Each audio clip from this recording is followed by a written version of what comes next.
we go. All right. Good morning, ladies. I'm so excited. So everybody, we're going to have, we're calling this one, Let's Talk About Life. Pam and I had a virtual meeting not too long ago, and we had a great time doing it. So today we're going to do it again, and we've invited Miss Tamara with us today. So welcome, ladies. It's so exciting to be here on a Saturday morning again. Wahoo. Yeah, it is. Thanks for inviting me. Yeah, Thanks absolutely. for having me. I enjoyed watching the last video, so.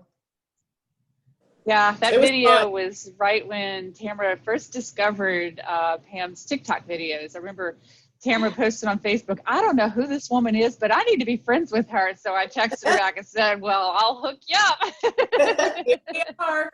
That's so funny. What a small world. You know, it just proves how small the world is for something. I mean, I didn't even know you were local when I shared it. Yeah, a lot of people didn't, like, because I've had a lot of people that send me messages and things like that and go, oh my God, my friends from high school, my old friends from high school are passing your video around, and they send messages back and go, well, that's my body pump instructor, or that's my trainer, or whatever. And it's so funny to like have that where it's connecting so many people. It's so funny. I was at a little get together and my brother's neighbor said, oh, she's wonderful. I love her classes. So I definitely have heard it since. There you go. You're a local celebrity. I Who guess. knew, huh? People go, oh, you're TikTok famous. I'm like, I don't know about that. I mean, I had one video that, blew up, and it may happen again, or it may not ever happen again. I think the timing on it was great too, though, because everybody needed something to laugh about. That's what I was just getting ready to say. So right now, I'm like everybody else. I'm on this quest for a simpler news feed on my Facebook or wherever, I'm looking for a more positive energy to pop up. So I'm starting to unfollow people. Maybe now it's probably going more political, but before this, it was 2020, it just nonsense and the COVID stuff. And it was just nothing but negative. So at some point I just started unfollowing people and only following people that are positive and uplifting. So I love seeing your videos pop up on my feed every day. It really, good. I just showed my husband a few minutes ago. I'm like, look at hers today. So I enjoyed it. Keep it up. Even if you don't get one that goes viral, they're all going viral in my little compact world. See, I have had a lot of people, go, oh my God, are you under pressure now, like to make that next viral video? And I was like, not really, because at first when it was all happening and it was so overwhelming and I was like, oh my God, Justin Bieber just posted this on his Instagram story. Like I started going, how am I going to top this? And then I was like, you know what? That's not why I started doing the videos. Like when I started doing TikTok, I was like, I don't care how many followers I get. It was just so much fun. And we did it at work when it was really slow, and we would couldn't wait till the next day to do the next TikTok. So that's how I'm continuing to look at it, is I joined that for fun. So I'm going to keep just having fun with it. And if another one explodes, it does. And if it doesn't, I'm still having fun. So who cares? Yeah, don't put that pressure on yourself, No, to start getting caught up in it. Yeah, that's not fun. When you're feeling that stress to come up with the new one, it's like, you know what? If it happens, it happens. If it doesn't, that's okay. That's right. I'm still having a great time. I love it. Well, you're definitely making a difference in people's lives, even if you don't feel it. Because I'm telling you, so we're like separation and tenfold, but I have definitely have enjoyed your fun. So you keep that up. I've had a lot of people, comment on the videos and, oh my God, thank you for making my day. I look forward to seeing your videos. And, I needed this laugh today. And I'm just like, that is so awesome. Like to be that person that makes somebody's day with just, something silly that was fun to do. Yeah. And it's really cool because, and I was telling Tamara that is Pam's personality, right? Pam is just awesome. When she teaches her classes, she's dancing around, and we're in the middle of like dying in body pump, and she starts shaking her butt and going around and doing her little dance, and it's just like everybody laughs, right? So it just kind of takes our minds off of the pain that we're going through to go to get those things, push it up overhead, right? But yeah, so I've definitely, you're one of my favorite instructors, and I think we talked a little bit about that on our last call, that, you know, when as instructors, it's hard to find another instructor to follow because we have our own routines, and we have our own likes and dislikes and stuff. So it's so you've always been one of my favorites. I'll always go to your classes when I have time. So I appreciate that. Yeah, absolutely. And I've gotten absolutely hooked to Catherine's classes. we connected, and I was at like my low point of my life / COVID / whatever. And I'm so thrilled just to be moving again and in a class again and enjoying it again, and like actually doing things outside of class. It's mind blown how contagious exercise is once you start. Yeah. Yeah, that's what people don't like. If you just start doing it and you stick with it, there comes a point where it's like you say, I can't live without this. Most people, some people just absolutely hate it and can't ever get to that point, but most people could if they allow themselves. It's getting through that first hump, but I'm telling you, I'm so glad I did, and that's awesome. I can't imagine not exercising now. So yay. And that's a really good feeling to have that influence on people too, right? It's like, oh my gosh, I'm so excited that I was able to bring that to you. You know, Tamara and I, it's hilarious because, you know, we met years ago by happenstance.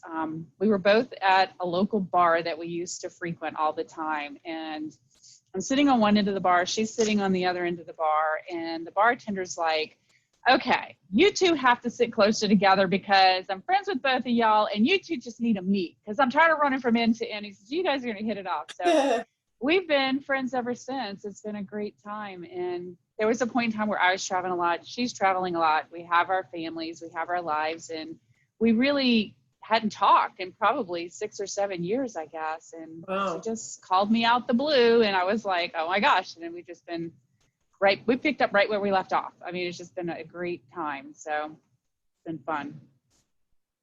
I wouldn't have been so fat had we not stopped talking though.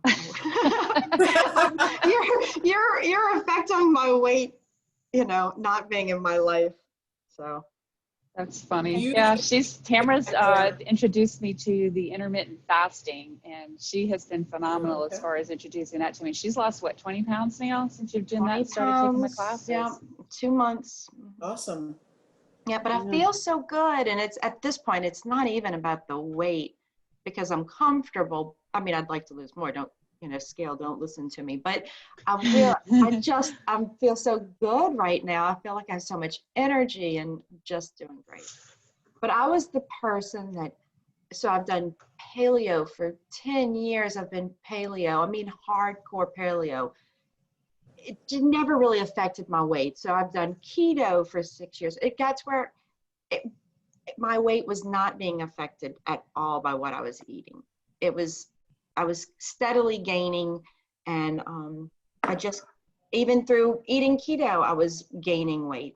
So I needed to do something. So I clearly needed to move my body. Yeah. So welcome to your 40s, right? Man, that sucks. Yeah. That sucks. What a harsh reality. Yeah.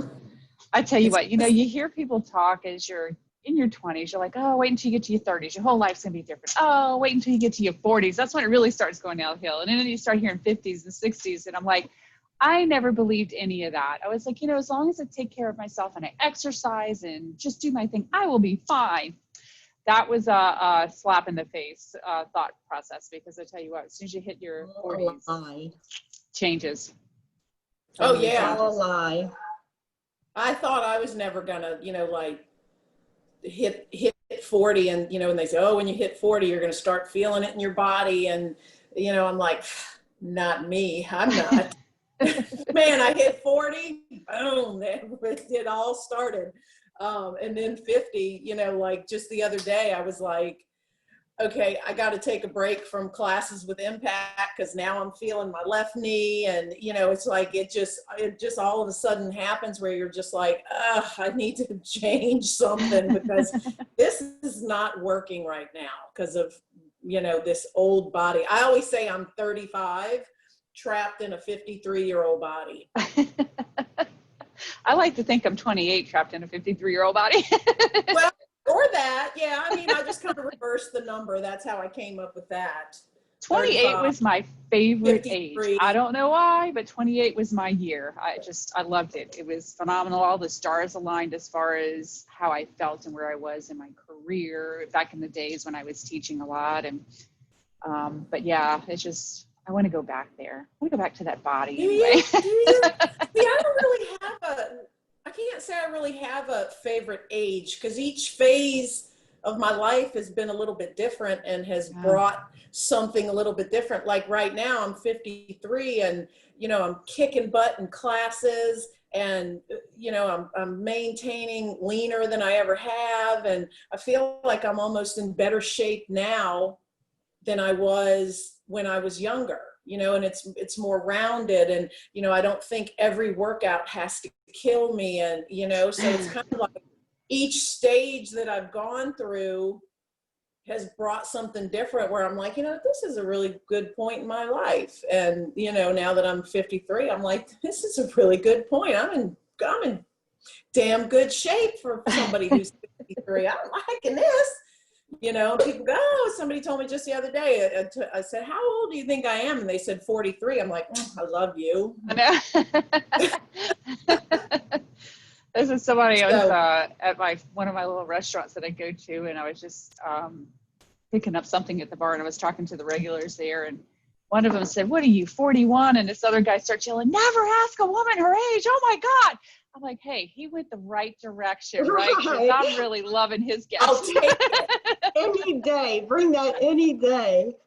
Well, that's what I said when, you know, when I said, how old do you think I am? And I said, throw out a number because it will not hurt my feelings. Because I knew he wasn't going to say 60, you know, or, and even if he did, you know, that's ridiculous. You know, so I was like, do you know anybody 60? Because I know I don't look. Yeah, right. So yeah, so it's like, and even if he said probably 50, that wouldn't hurt my feelings either because technically, you know, I am. So it would be okay. Yeah, I'm okay with my age. You know, it's like if you guess, and hey, most of the time people guess younger, so I guess I'm doing something right? So. Yeah, but it's fun. I really do have a good time in my life right now. I mean, I'm very confident in pretty much everything. You know, my career is in a place where I never thought I would be. You know, it's just so much has changed.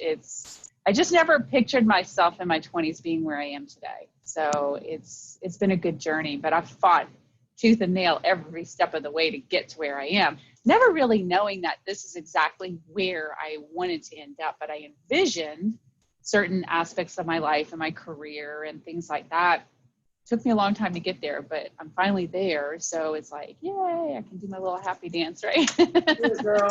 Yay, yep. Yeah, I'm happy where I'm at. Very, you know, great job. Great training job, you know, because it's hard to land a good job in the fitness industry where, you know, you have benefits and, you know, set money and things like that. And I landed in that position about 4 years ago, and it's great. I'm like, how long have you been in the fitness industry? How long have you trained people? I started teaching in 1988. Wow, it's a long And career. I started like personal training people in 95. So it went from like a little part-time job where I just taught classes on the side to actually, you know, to a full-time career. Yeah. It's a long career too. Yes, it is. But I mean, it's great because, you know, who gets paid to work out? And it changes every day, I'm sure. You always meet new people and yeah, and you know, I get to see people change their lives and go from, you know, like you, where you were not moving around, and, you know, you knew you needed to, and then you find that person that gets you moving, and then you're hooked. I get to see that every day. People make that transformation and transform their body, and they go, oh my God, I can't believe I can do 10 push-ups. I'm like, well, I knew you could, you just needed a little time. So yeah, so I mean, it's the best job in the world. It's like celebration is a big part of it. And celebration for me is huge, right? So even with my full-time career in coaching and business, that is one of my biggest things. We have to celebrate the wins. Don't just focus on what's wrong or what we could do better. We got to celebrate first, then we figure out what else we need to change. There's always something to celebrate. And with the fitness industry, you can see the change, and that's amazing. I celebrate after every class that I teach. You know, I'm like, yay, we made it. So every day I am celebrating, usually at least twice a day. Yes, we made it. Well, no, all day long, actually, because I train people too. And at the end, I'm like, yay, you made it. So every day, every, you know, half hour is a celebration. It's pretty awesome. It really is a great industry. I could see the positives all the time with you guys. I could see that. I mean, I'm sure not many people come to you just being absolutely miserable, which I see all the time. I see the miserable. I get to talk about the people's worst. So I'm a federal investigator with Department of Defense, and I get to have to talk to people about their biggest mistakes, their you know, their biggest black hole in their life. Wow. So all day long, and I'm an empath. So I after my interviews, I bring it with me. I bring it home. I think about it. I dwell about it, because these people are literally having to open up their whole lives. So y'all get the good part of people, whereas I get to see the, you know, their negativity, and it weighs on me. So I've had to really focus on how to separate myself, my life, what's real in my life, from what other people are feeling. But so exercise has been a good separation for me, because when I go in there, it has nothing to do about anybody but me. Not my family, not the kids, not my husband. It's just me. Yeah, that's awesome. I know the other day before class, Tamara was a little frustrated with something, and it was funny. So when we got there a little early, so we're just talking and she's venting, but by the time she got done with class, it was like, oh, it's gone. I needed to hear myself say it. And it came out so bitter. And all through class, I kept thinking, man, I just sounded so bitter. And I kept thinking about it, going, I don't want to be that bitter person. And it's something stupid. I didn't realize how stupid it was until it came out of my mouth.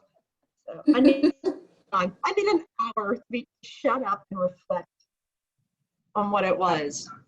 And then the exercise gave you that time to be able to reflect, and, you know, that's your time, you know.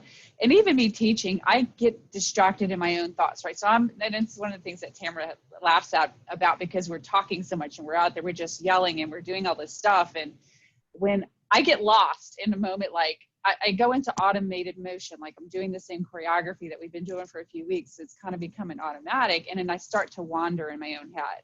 And then I'm like, oh, crap, I skipped something. And in my class is the first to let me know, what about this move? I'm like, okay, all right, let me just get back here and be present. But I get lost. And even when I'm teaching, I'll still get lost in that moment. And like, you know, it's just reflecting. And it's a little bit harder to do it though, because I'm supposed to be leading you guys, not the other way around. That's how you lose count. And they go, that was 25, not 20. What are you doing? Or we'll do the left leg twice. Like, my leg is burning. Can we move to the other side? So Pam, it's not just me then. It's a normal thing, right? Okay, so I don't feel bad. Oh yeah, definitely. A lot of the time too, like I'll be thinking about, not necessarily, you know, what's going on in my life or whatever, but I'll be thinking about the next move or whatever that we're going to do. Yeah. And I forget that I need to focus on the move that we're doing right now. And sometimes that next move will come out of my mouth, and that's not even where we are yet. And they're like, what? I'm like, okay, I'm just thinking ahead. So just I'm going to use that statement. I'm just thinking ahead. just thinking ahead. Yeah. Cause you have to do that as an instructor, while we're doing this, you kind of got to be thinking about the next thing that's coming. Yeah. And it's easy to like lose focus when I introduce a new body pump release, and I start thinking about if there's a track that's more challenging to learn than another, like let's say biceps, and I start thinking about it in the squat track, and I still have 4 more tracks to go before I get to the bicep track, I have to go, Pam, 1 track at a time.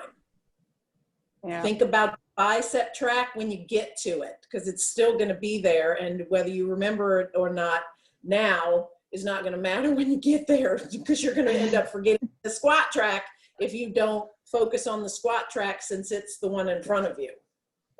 I totally get it. That's exactly where my head is sometimes. So that's I just need to life, though. That's just true to everything in life. I think we are so programmed to multitask, especially as well as parents, as employees, as spouses. We're just on the path of, you always have to know what the next step is and be prepared, because if you get there, but we're losing sight of what's right in front of us and what we're doing right now.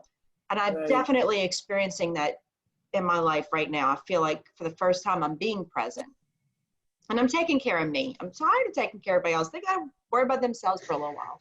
Really? But I think it's Go, the girl. same thing. I think it's the same thing that y'all are talking about. I think we just are. Mm-hmm. I think we're so worried about what's in the future and what's coming that you just can't even see. Yeah. But really just need to be here right now. Yep, you're right. That's a good point. Don't always be thinking ahead. I know, got my wheels spinning here. What are we going to talk about next? So, both of you have daughters, correct? Yep. How old are they? How old is your daughter, Pam? 14. 14. Tamara's 13? Mine is 13. Oh, so you guys are going through some of the same things at the same time. Let's talk about those struggles. Molly, it's a good thing they make them cute. I'm going to tell you, because it's been a rough year. It's been a rough couple of years. I have grandkids, and of course I raised 2 boys, and I have 3 grandsons and 1 granddaughter. The granddaughter's the youngest, and I just keep thinking in my head, oh my gosh, I don't know what I'm going to do when she gets a little older, because I was terrified for the boys out there right now. This world that we live in is completely different from when we grew up, right? So it's like, definitely. I can't even imagine worrying about some of the things that are happening out in the world with girls. And maybe that's an unfair statement, it being girls, boys, or whatnot, but do you guys have those type of fears, knowing that you have a daughter and that's going to be growing up and going into the real world all on her own? Definitely. Okay, so I have a 33-year-old son and a 14-year-old. Yeah, so I've raised kids in 2 different, times, basically. Yeah. Kyle didn't get a cell phone till he was, 18 or 19 years old. So, now he's 33, he's grown, he's doing his own thing. And then, along comes this daughter who gets a cell phone when she's 12 or 11 or whatever it was when she got it. And that is one of my biggest fears, is the whole cell phone, social media, the online predators, the social interaction and being able to communicate and all that. That is what scares me the most about this generation of kids, because I see it, and I talk to so many parents who, when I go, my daughter doesn't leave her room, and they're like, mine either. And I'm just like, oh, thank God I'm not the only one, and she but then when they do leave their room, it's like, please go back. I don't want you out here with that. Like, just go back in your room, please. Right, or you walk in and you go, you know, in the afternoon, you hadn't seen them all day from, you know, and you go in to say hi from school and, you know, hey, and they're, what? Oh. I just wanted to say hi, how was your day? Okay, I'll talk to you later. My thing is when she comes out, I'm like, say something, please, something, please, talk to me. And it's you know, having two kids from two different generations, pretty much, it's just like, wow. That Like, is I mean, at different. least Kyle, when he was growing up, he somewhat wanted something to do with me, you know. But now it's just kind of like, I'm just like, you know, she don't want anything to do, you know, I don't know what it is, but it's definitely different. So Tamara had mentioned something to me when school first started back that I thought was pretty interesting. Okay, I just got an error come up on things saying our 40-minute limit is up, but they've gifted us with more minutes in our Zoom meeting. Okay, that was new.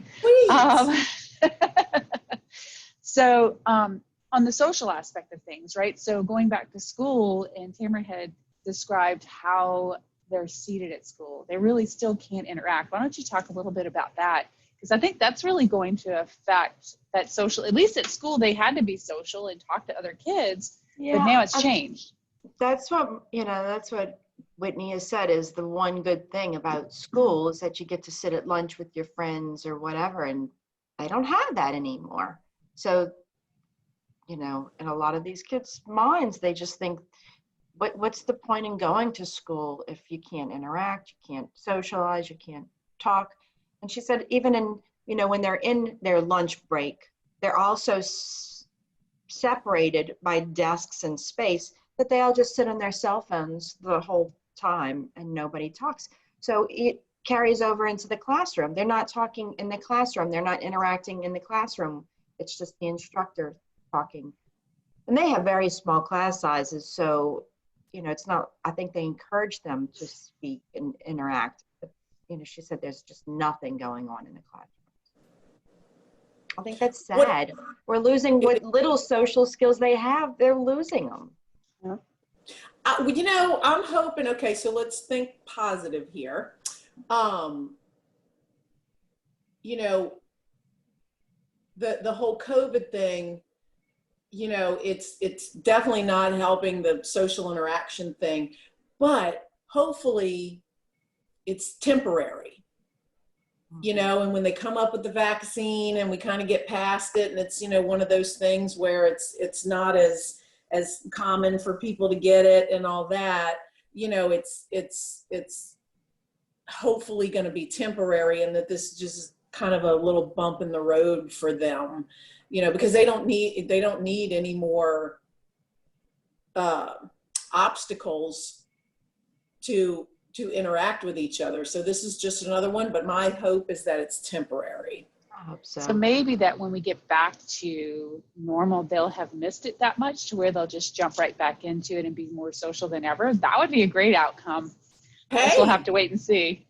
Maybe that'll be, you know, like the silver lining. True. True. We can hope for that, and that they'll go, God, I really miss talking with my friends, and that it'll bring them closer together. Who knows? I think that would be awesome.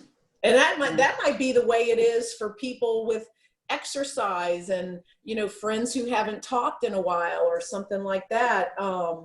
You know, maybe it'll get people to a place where they're like, you know what, we need to be more social. Yeah. It definitely is taking more effort to be social now. Like you have to put more thought into it than you used to. But that's okay. I mean, Catherine and I went to lunch yesterday, and we had to like make reservations at a chain restaurant. Like who has to make reservations at like P.F. Chang's?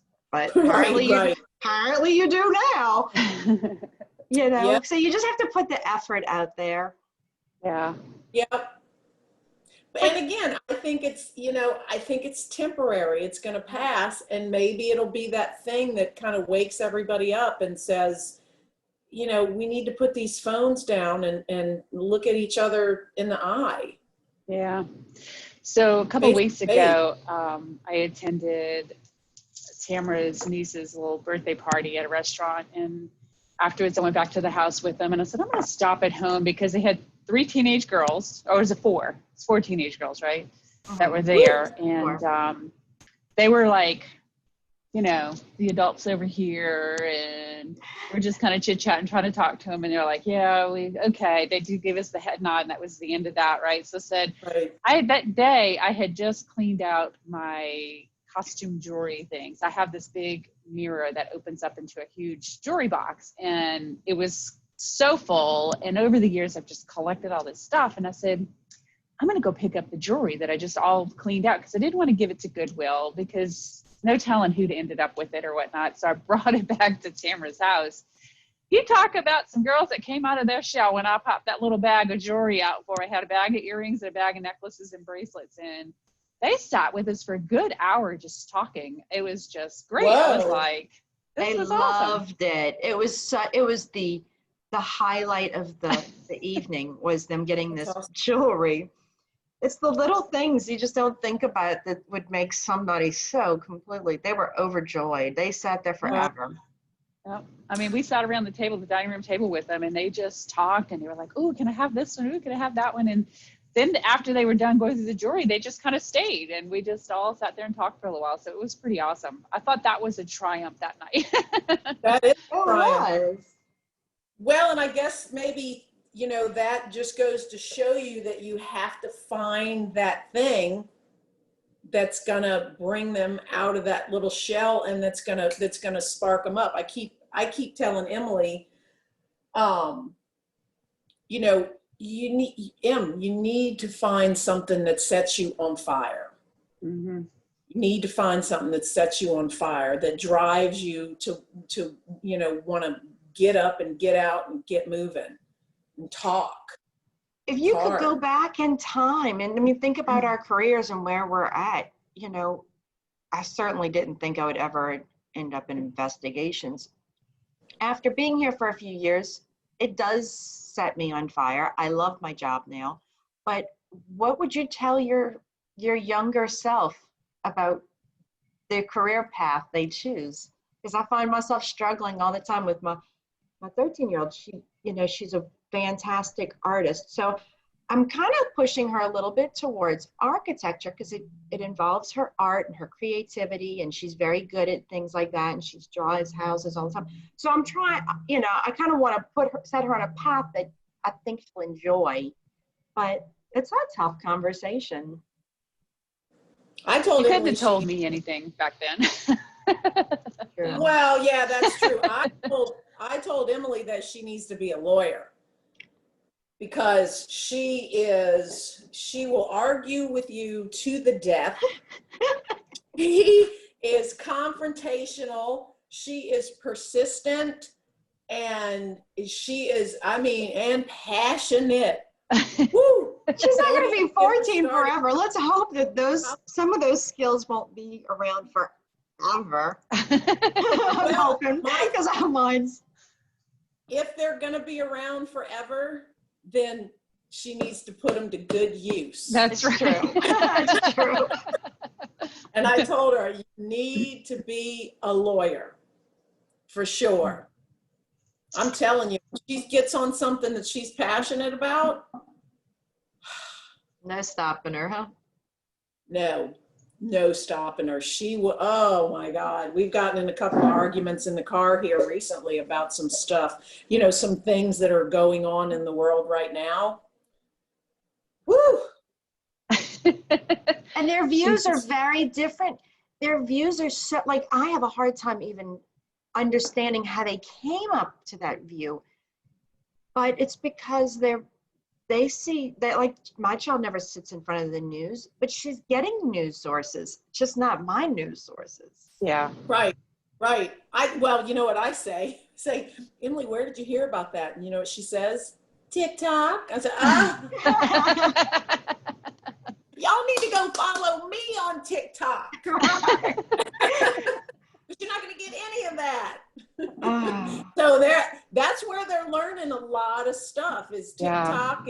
YouTube and Instagram and Snapchat and all that stuff. So it's, That's scary, and it's so influenced, it's Oh, so yeah. biased, Yeah. That's my problem with the arguing. But I wonder where we'll end up settling with these kids, because, they're seeing all the fighting going on. I can't imagine being a young person and wanting to grow up into that society of the fighting and the rioting and I wouldn't want that.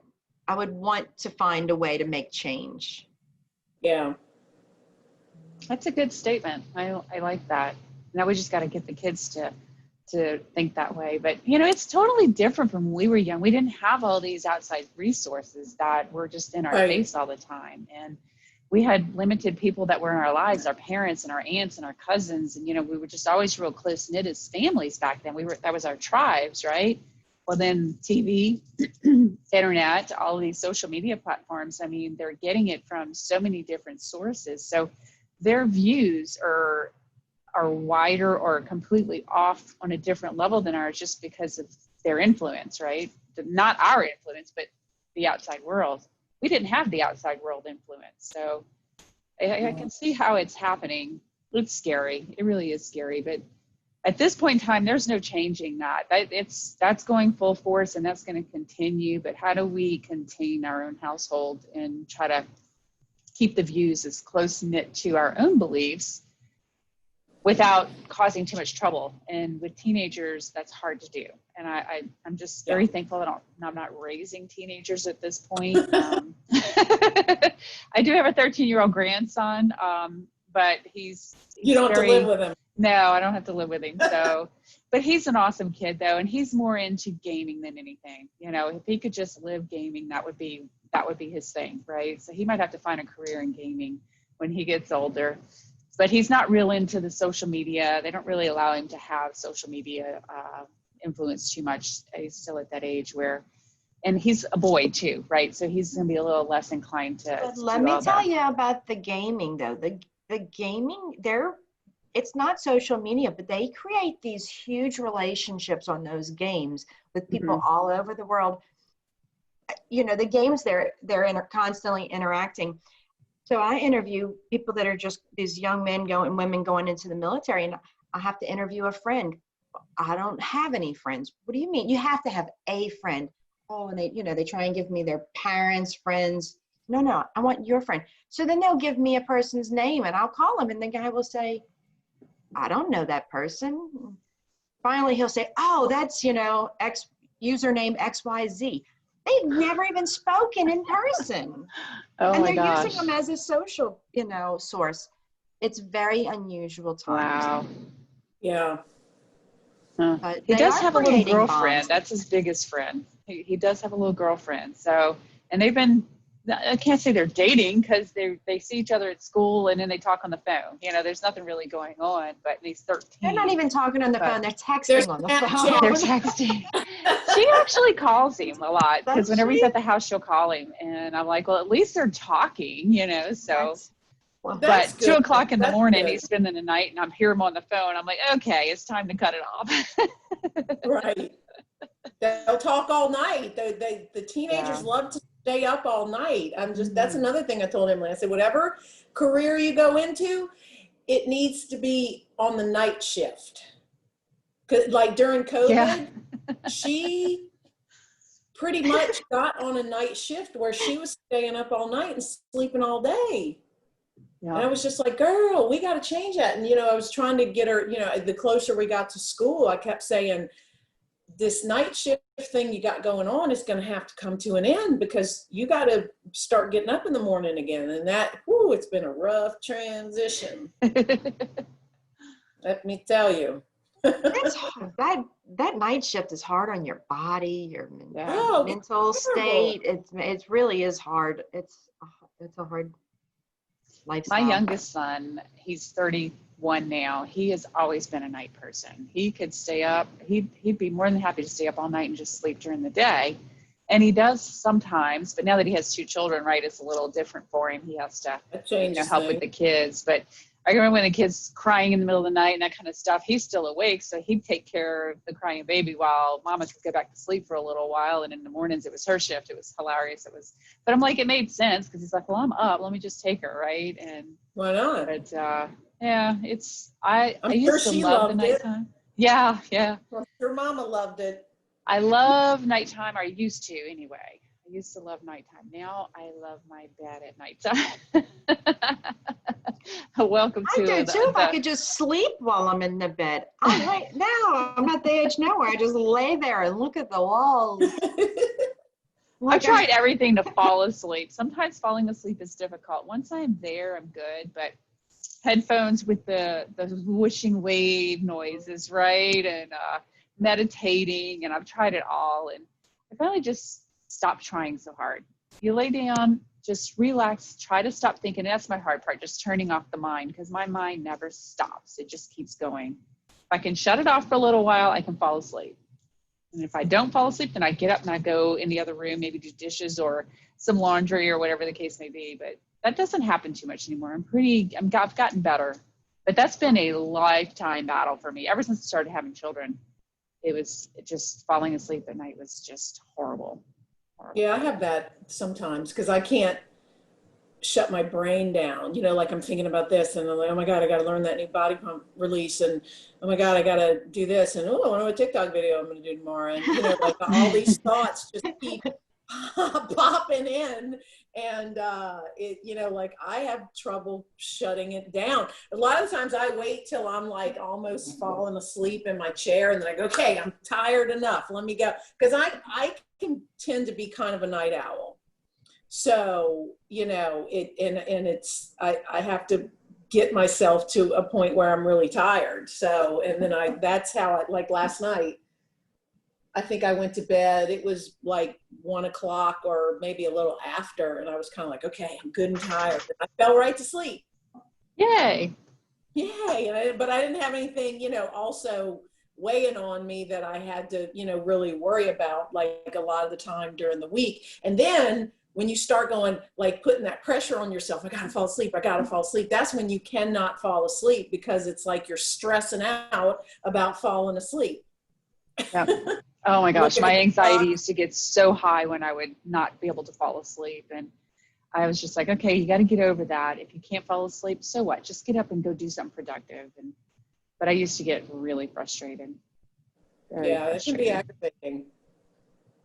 Very. So, Pam, you look like you have great hair. Tamara has great hair, right? So I have to fight. Are we fighting gray? Are we fighting gray? All right, let's talk about hair. And my coworker Cami keeps laughing at me daily. Okay, so this is my problem. I'm not going gray. Okay, I have no grays, knock on wood. Okay. Oh my gosh. Gray's not my problem. I know, but I do color my hair because I just love to do fun colors and, you know, highlights and all that kind of stuff. My problem with my hair is so fine. Okay. It does nothing except this side wings out. Okay. So I have always battled with my hair. My mom's like, oh my God, you and your hair, and you know, because it's fine, so it doesn't do anything. So when it's long, it's just flat, and I put it up in a ponytail. That's why I ended up going with short hair, because I was just like, and then I would try to fix it, and I'm like, what the hell is that? When I would look in the mirror. So I have the worst hair. Now, since I cut it short, I've embraced my hair since I cut it short, kind of. But I still battle with it being fine, and I don't have patience to fix it. So I can fix it in the morning. I'm like, girl, I look good. And then by noon, I've done a workout, and I, you know, towel it off because I've sweat and done my workout and everything. And this side goes and it wings out. And I'm just like, oh my God. And so every time like me and Cami make TikTok videos at work, I go, wait, my hair is winging out. And she's like, Pam, it's fine. And my hairdresser says, Pam, that's your hair. And I'm like, why does this side wing out? This side go flat. This wings that way. This goes that way. And she says, that's your hair. You have fine hair. And I'm just like, I hate it. So then I decided to go really short. And then, you know, with my big old shoulders and my big old wide back and all that stuff, I'm like, okay, I think I might need a little more hair to soften me up a little bit, because I might look like a guy. Like a guy. Your hair looks awesome. Some people on TikTok with their comments and stuff, oh, I thought you were a boy, and, you know, stuff like that. And I kind of got like, not pissed, because it's like, okay, I mean, I could kind of look a little bit butch, and I was like, that's I it. see that. Well, yeah, I mean, it could. So I said, okay, that's it. I'm going to grow my hair out a little bit, not quite so short, to, you know, kind of soften it up a little bit. And I'm trying to embrace the wing. I love the wing. Well, that's my hair story. So that's my hair story. I'm trying to embrace the wing. Yeah. So I have very fine hair myself. I have a lot of hair, but it's very, very fine. So to get this poofy look, I got mousse, I got gel, I got root lift, I got all kind of stuff in here. But I am 100% gray. Well, can't say 100%. This little strip down in the very back, like my whole head is gray except for the very back part of my head is hilarious. But after so many years of fighting it, highlighting it, coloring it, I've been coloring my hair since I was probably in my mid 30s, early 40s, and I'm just so tired of fighting it. And, you know, and I'm trying to get all of these poisonous things out of my system. You know, the older you get and the more like crap builds up in your system, then cancer comes into play, you know, all that kind of stuff. So I'm like, what can I take away from my daily or routine habits that I can pull poison out? And the first thing that I thought of was the hair dye. And it's getting to the point where my hair grows so fast too. Every 3 weeks I was having to get it colored because it's just all gray. That's too much.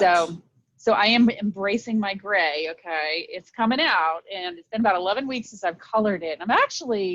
I'm liking the color it's coming out. So I got like underneath on my hairline here is just like white. Like I got white coming out right here. I'm like, oh, I'm so glad it's whiter around my face. So it's lighter towards my face, and it gets darker as it goes back. So I don't even have see a lot of gray. You don't see gray? Oh my gosh. No, I was thinking it looks blonde. Look at that. Yeah, so I still have a lot of highlights because I had it highlighted very heavily when I decided to not do color. And I told my hairdresser, I'm like, I'm going gray. We're just going to do highlights today, and then we're leaving it grow. And she went, you're really going gray? Because I have been a fanatic about my hair. I mean, I've always had to have big hair because I hate my straight, fine hair, you know. Ugh, girl, I hear you. I was like, no, we're going gray. And she's like, are you sure? And I'm like, hey, if I don't like it, I can always put color back on it, you know? But Tara was telling she's got a few grays coming out from time to time. But mine are the terrible places. Like they're like in the eyebrows. I go, all of a sudden I'm in the car and I look at my visor. I'm like, where did that eyebrow come from? A big gray eyebrow. Or I've got them right in the top. My daughter just will reach over and at the top of my head because it sticks right up. Yeah. Well, Amber has thick, gorgeous, just curly hair. It's thinning as I gotten older. It's thinning a lot, but I normally keep it a lot shorter. But COVID, I haven't made an appointment, and it is what it is. But I'm ready to go back shoulder length. I think it's coming. Yeah, but that pineapple look looks so good on you. She just puts that thing up in that little pineapple thing, and I'm like, golly, it looks so amazing, right? I usually have to add little ponytail holders with hair on it to make it look like I got this thick hair. Fine hair is the worst. It is the worst. I've learned to embrace it. I've learned how to.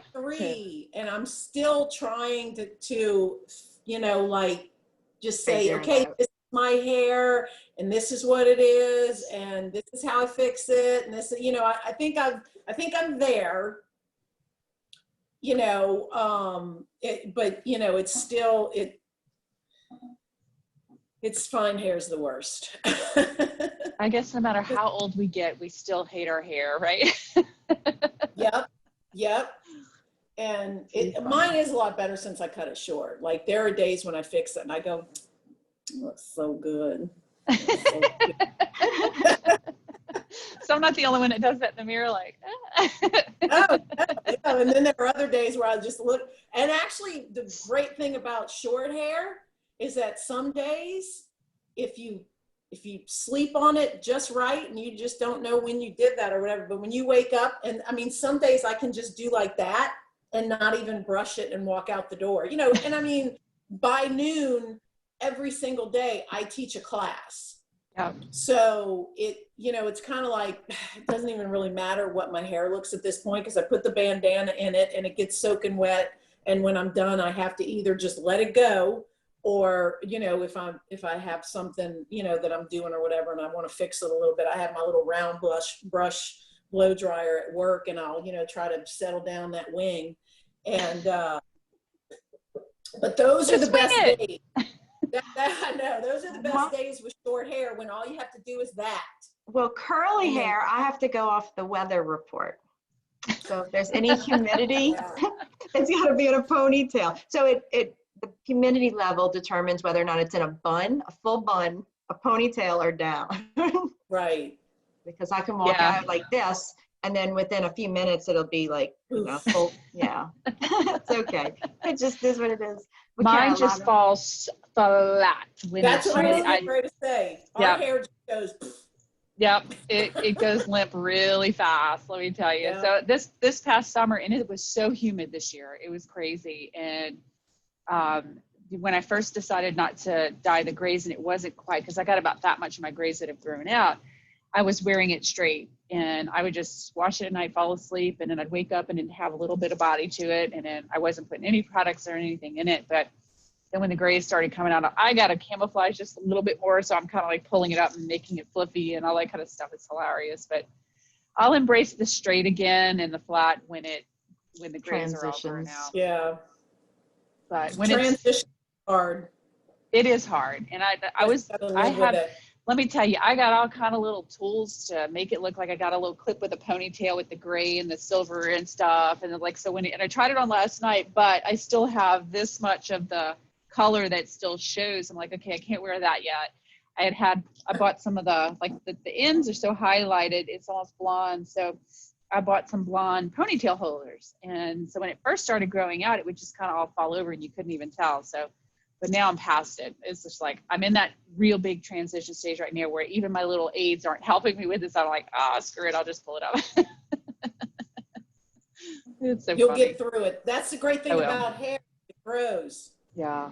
And mine grows fast too. I mean, it grows real fast. So I'm pretty excited about how well it's grown out. But yeah. Embracing the gray. Yeah, embrace them. You know, I'm finally deciding it's time to just embrace my age. And sometimes I go some places and I see like this woman in her 60s wearing a mini skirt and heels, and she's got, you know, her hair just jet black, and I'm going, I don't want to be that person. I want to dress my age, sorta, right? I don't want to be a muumuu. Right. Oh yeah. You know, but age appropriate. How about those lines on your face and stuff that you start to notice where you're like, when the hell did that show up? What is that? That's been happening to me a lot lately. I'm just like, what is that? Yeah. I never noticed that before. And it's like, did that just happen, or am I just now noticing that? I'm starting with the age spots on my hands and on my face. And I thought, it must have been a sunburn or sun. I'm like, I haven't been in the sun enough for these spots to start. So it's like stuff shows up, and I've noticed recently, just like like Cammie's like, would you stop with the wings? It's fine. It looks fine. I love, people go, I love the wings. Catherine, you said, I love the wings. Mm-hmm. But it's almost like, and maybe, I was thinking maybe it's because now everything is virtual, and I'm doing these TikTok videos, and I get on the camera and I talk to people, with my virtual classes and all that, and it's almost like it's almost like I'm looking in a mirror on a really regular basis, more than I ever have. So I'm like, I wonder if that's why all of a sudden I'm noticing every little thing that I didn't notice before. And then I'm like, well, maybe it's my anxiety that, popped up during the COVID thing. And now I'm just, like over analyzing every single thing about everything. But I'm almost leaning more towards the fact that we're constantly looking at ourselves now. Like right now, I'm looking at myself. Yeah. And y'all too. But there's my little screen with my face on it, and it's just like you start going, "Oh my God! Oh, what was that?" And it's been kind of an eye-opening experience where I'm like, "Oh my God, I'm getting old." My biggest thing is my crease from my brows. It's horrible. So last night we had a couple of the grandkids were over, right? And they start doing all this stuff with their mouth and their face. I'm like, you're going to make your mouth bigger. And my husband goes, you better stop or your face is going to stay that way. You remember your grandparents, your parents telling you that when we were a kid? I furrowed my eyebrows and said, you see how I always do this? Now look, it doesn't go away. I have that too. My 11s. I call them my 11s. Yeah. Well, I hate when you go to the dermatologist and they're like, you want me to take care of that for you? I'm like, I didn't even know about that. Well, thanks for pointing it out. That wasn't the problem. I thought about that. I'm like, I wonder if I should get Botox right there. And right here, got this big old deep line right there. And I've thought about it, and then I'm like, okay, do I really want to spend the money on that? And then, the anxiety side of me goes, oh, what if I have like a reaction to the medicine? And then I go, no, I'm not doing it. Yeah, no. Right there, a reaction to medicine, and no, I'm out. I actually did Botox a couple of times in my 40s. Okay, so the first time I had it done, and I've always had anxiety with needles. I just was always afraid of them. It's not necessarily the needle itself, it's more what's in it, I guess. And I've always had a big fear of it. So here I am, I'm going to get Botox done, right? So my dermatologist has me in the office, and I was getting laser, I was doing Botox. I'm like, all right, I'm gonna start looking younger, right? So he goes and he injects the Botox, and I have a panic attack in the middle of his office. Oh, God. He's like, what the hell? I was like, well, I kind of have anxiety with needles. He goes, now you tell me? Sorry, I just didn't think I was going to have it. And then I've only had one full anxiety attack, and it was when I ended up in the ER with a collapsed lung. Gosh, I was 28 years old. And now I'm thinking, why was that my favorite year? I ended up in the hospital that year, but I ended up having a collapsed lung, and in the emergency room, it was like the first time anything major had happened to me. And I mean, I just literally, my whole body just cramped up, and I just was hyperventilating, and I was just freaking out. My doctor was literally, you need to just settle down. This is anxiety that's causing. He's yelling at me, and which just made it worse, right? Oh, that helps, yeah. And he's like, and he throws his hands up and he pushes away, and I'm thinking, I'm the one having the anxiety attack here, and this is not helping. And then this just goes to show you when you need strength, right? My husband was parking the car and coming in. As soon as he walked into the room, the whole anxiety just went away, and I stopped having the anxiety attack. I just relaxed, and that was when I realized how much I depend on him for strength at that age, right? And it was just like, he made me feel safe.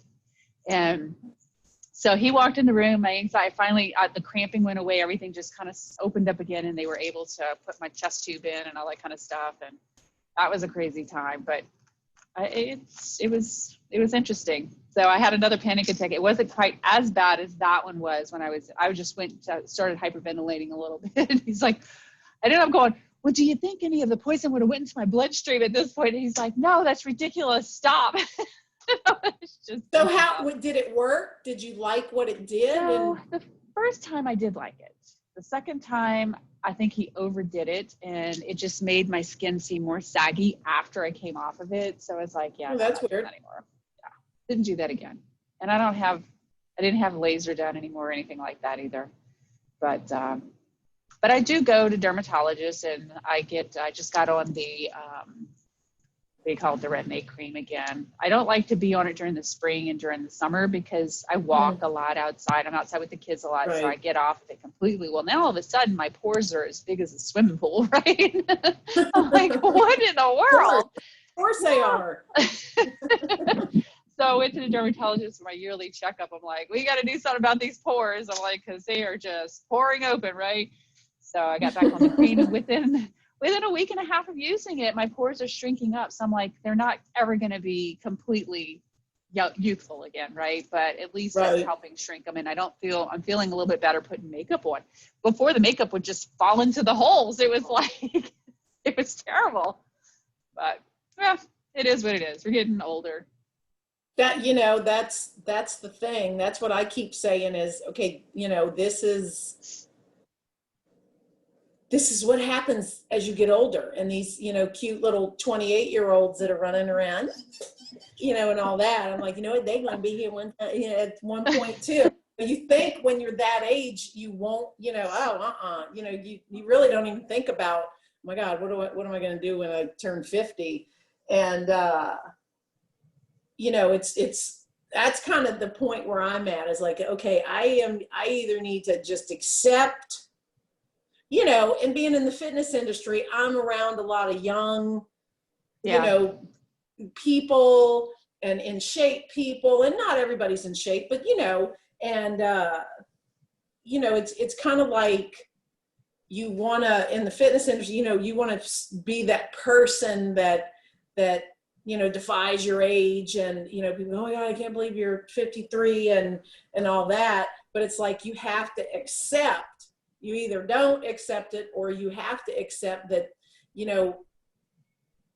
you're 53. So, all of this is just going to keep the lines and the, it's not going to get any better. Phrase one day and all that. It's going to keep coming, and you can fight it, or you can, just kind of accept it. So that's kind of where I'm at my age, is like, I'm not that 30-year-old fitness competitor anymore. I'm 53, still doing damn good for 53, but it's like, just like the other day when I hit that wall in Pam Jam, I was just feeling my left knee the whole time. And like my creativity with it has just kind of dwindled. And I'm just like, I just hit that realization where I was like, you know what? It's okay if I hang this class up for a little while, take a break from it, come back to it maybe when we start doing live classes again, or don't ever come back to it. Yeah. Like Pam Jam, the dance classes, that's kind of always been my thing. So I'm like, if it's hurting and I've been doing a lot of classes with Impact since the quarantine stuff, doing virtual, everything has been with Impact. So, I'm kind of like, it's taking a toll on my body. So I just got back to spinning classes this week, and I replaced 2 classes with Impact with 2 spinning classes. So I'm like, hey, that's going to be good for my body. But it was like, I had to get to that point where I said, it's okay to hang this up for a little while, give my body a break, and come back to it, or maybe never come back to it. I can still be a fitness instructor. I can still kick people's ass and all that, It doesn't have to be just through Pam Jam classes. Yeah. Just because that's my dance is my thing, it's okay to move on from that. I was kind of like, all right, that was an accepting thing I did. It's okay to move on from that, maybe forever. Yep. I can still. And the cool thing in the 50s mind, right? At least we can come to those realizations. And even in our 40s, I think we were more apt to realize that, hey, we don't have to fight everything, right? Because I used to fight everything. It didn't matter. I was always ready to fight something. And aging, I've been fighting that tooth and nail. And I have to admit, there was one time in my life in my 40s, and I was in great shape. I was teaching a lot. It was before I changed my careers, and it was super lean. And I went out with some girlfriends that we used to go out just band, and we were in this little honky-tonk bar in Hammond or somewhere, and they got all these young girls, right? And they were like 19, 20, 21, 22, whatever their age was. And I'm just thinking, golly, to go back to that, you know, that energy and just having so much fun, and there's not a care in the world. And this guy comes up to me and he tells me, you know, as I'm watching all these young girls, I'm thinking, what the hell is this guy getting ready to tell me, right? He's like, these girls don't have a clue. He's like, not a one of them are going to look nearly as good as you do today when they reach your age. And I was like, I didn't know to take that as a compliment. Or what do you mean by age, right? You know, but I didn't go there. I just went, well, I kind of needed to hear that. So he says, not a one of them's going to look as good as you do when they reach your age. He says, so I was like, it's almost like he was reading my mind. But I was like, okay, I guess I'm doing something right, you know. That's right, girl. But well, this has been fun. Gosh, we have been talking for over an hour. Oh my gosh. Yeah. And that's what I love about this. That's right. And I knew Tamara was going to be a great fit into our conversation. And I was trying to get one other person that I thought would have been a phenomenal fit, but it just didn't quite work out with her schedule. And I was like, well, hey, we got 3, you know, so it's I think it's a good number. That's fine, though. Yeah, absolutely. But definitely so. So what is, let's end this with a fill in the blank question. Let's do this. So, we probably kind of, wait, what was that? I'm going to have a panic attack. Oh. No anxiety here. No anxiety. So, well, maybe we have our own fill in the blank question, but I was thinking, you know, never in a million years, or if you would have told me 6 months ago that I would be blank today, I would have called you a liar, right? What are you thinking there? Tamara, you want to go first? I can answer that. I can answer that because of the place I am right now. 6 months ago, if you had told me I was going to be putting me first instead of husband and child and parents and everybody else, and actually saying the word no, I have said no more in the last month or 2 months than I have said in my entire lifetime. Wow. And it feels good to say, no, I can't do that right now. I have something else to do for me. You know, my working out, the 2 hours a week. You would think of course, everybody needs something in those 2 hours. So it feels really good to say, no, I'm sorry. You'll have to either do it yourself or wait. Yeah. Good for you. That's awesome. I had a huge problem with saying no when I was younger. And I had a girlfriend of mine ask me one time, she's like, why don't you ever just say no? And I'm like, I cannot say no. I'm like, it's just harder. She says, it's not hard. So let me tell you, somebody asks you a question, you don't want to do it, you just say no. And sometimes, or just actually you say no, thank you. It's just, and sometimes you don't even have to say thank you, just say no. I was like, got it. All right. So I started learning how to say no. And practice makes it so much easier. It does. No comes right off the tip of my tongue now, a little bit easier than it used to. No. Well, if you would have told me in 6 months, mine kind of goes back to my Pam Jam class.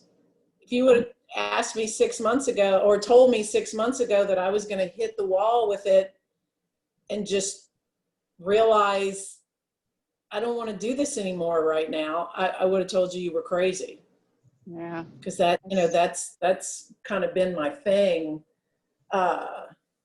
you know, forever since I've been teaching. I've always, you know, done that, you know, the dance, the fun class and shaking your booty and doing, and not that I don't still do that in my other classes. You know, but I can do it in other classes, so it's okay, you know. Yeah. You get it out of your system one way or the other, right? Yeah. Oh, definitely. And then, you know, I'm like, you know, just because I give it up as a class, you know, because if I could get to that place, which I'm getting there, where I start working on my America's Got Talent audition again. I'm like, just because I don't teach a dance class doesn't mean I can't dance and throw out a routine and still do that. Actually, when I do when I did my America's Got Talent routine for the last one, I never felt my knees one time during my routine when I would do it. And then I'm like, why am I feeling it during my classes? because it's a longer duration and it's, you know, it's repetitive and things like that, which is what I came to realize. But I'm like, so just because I give it up as a class doesn't mean I have to totally give it up personally. Yeah. I just don't teach it. So that, I mean, that just happened this week. That just happened Wednesday. So that was a huge thing for me to be able to go, you know what? I've hit the wall with it. Good for you. Never would have thought that I would hit the wall with that. And maybe it's because it's virtual and it's just not as much fun. And, you know, I'm just like, I'm over it.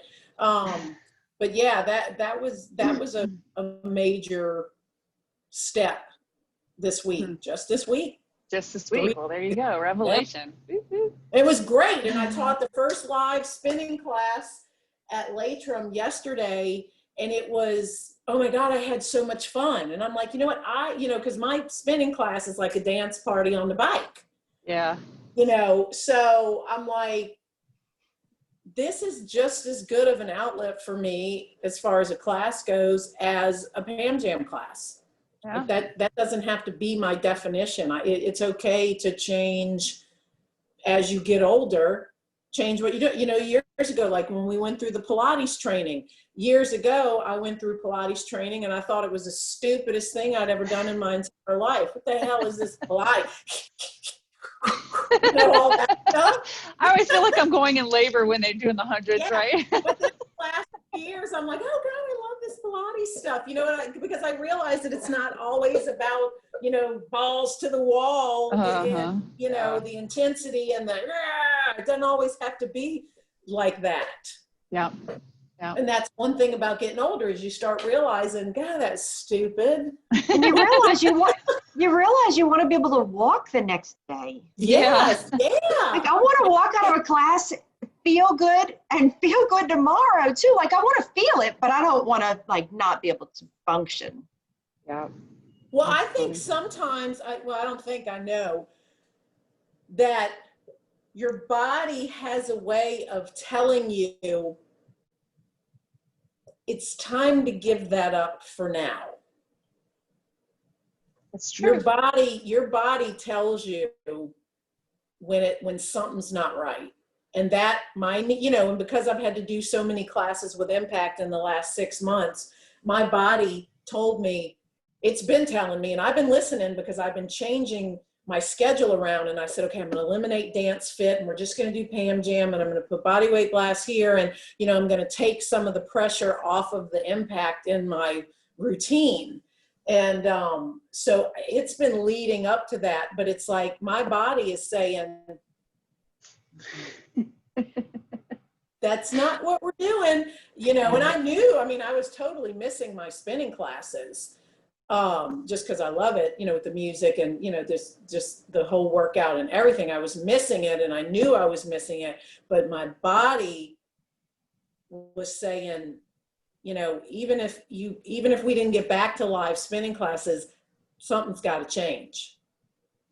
Because we got to listen to our bodies, because if we don't, hurting especially, because we'll end up injuring ourselves. And and that you know, as a fitness person, and you know, now that I'm older, because I used to be that, you know, like, oh God, Pilates is stupid, and if it's not, you know, if you don't feel like you got run over by a bus, it wasn't a good workout and all that. But you know, like I try to tell younger people now that I see that are doing the same thing, I go, listen to me, because I'm doing this for a long time, and every workout does not have to feel like you got run over by a bus. And that's, you know, one thing is like that I'm like, oh, I love being older and being so much smarter. And then I realize I'm going to listen to my body, and I know this is not right.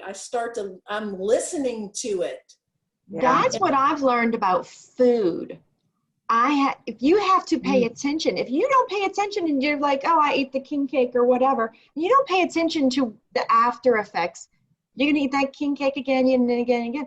But at some point you're going to realize that king cake makes me feel like crap afterwards. It's not worth it, or whatever it is. For me, I have food allergies, but you have to pay attention in life to what your body is telling you. And a lot of times it talks to you about food. We just don't want to hear it. Yeah. Yep. Yep. For sure. And Tamara and I were talking a little bit about this yesterday at lunch. I have a fitness app that tracks my recovery. So it's not a watch, it's just a tracker. And it tracks my heart rate throughout the entire day. It tracks my sleep, how well I sleep, and my recovery based on my resting heart rate, my heart rate variability, and hours of sleep and all that kind of stuff. And I have nighttime eating issues sometimes, especially when I have high anxiety. And last week, or just during this past week, one night I ate a whole bunch of just carbs, sugar crap at nighttime before I went to sleep. And I laid down and went to sleep. My resting heart rate, and Pam, you're going to freak when you hear me say this number because you were freaking out when you were in your 70s as a resting heart rate.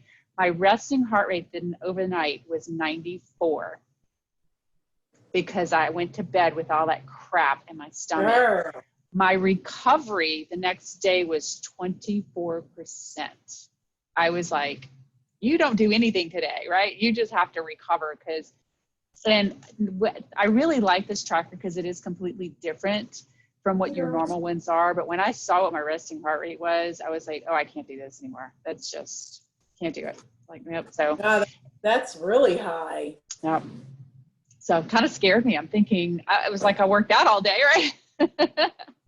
So Looking see for the ladies in the background.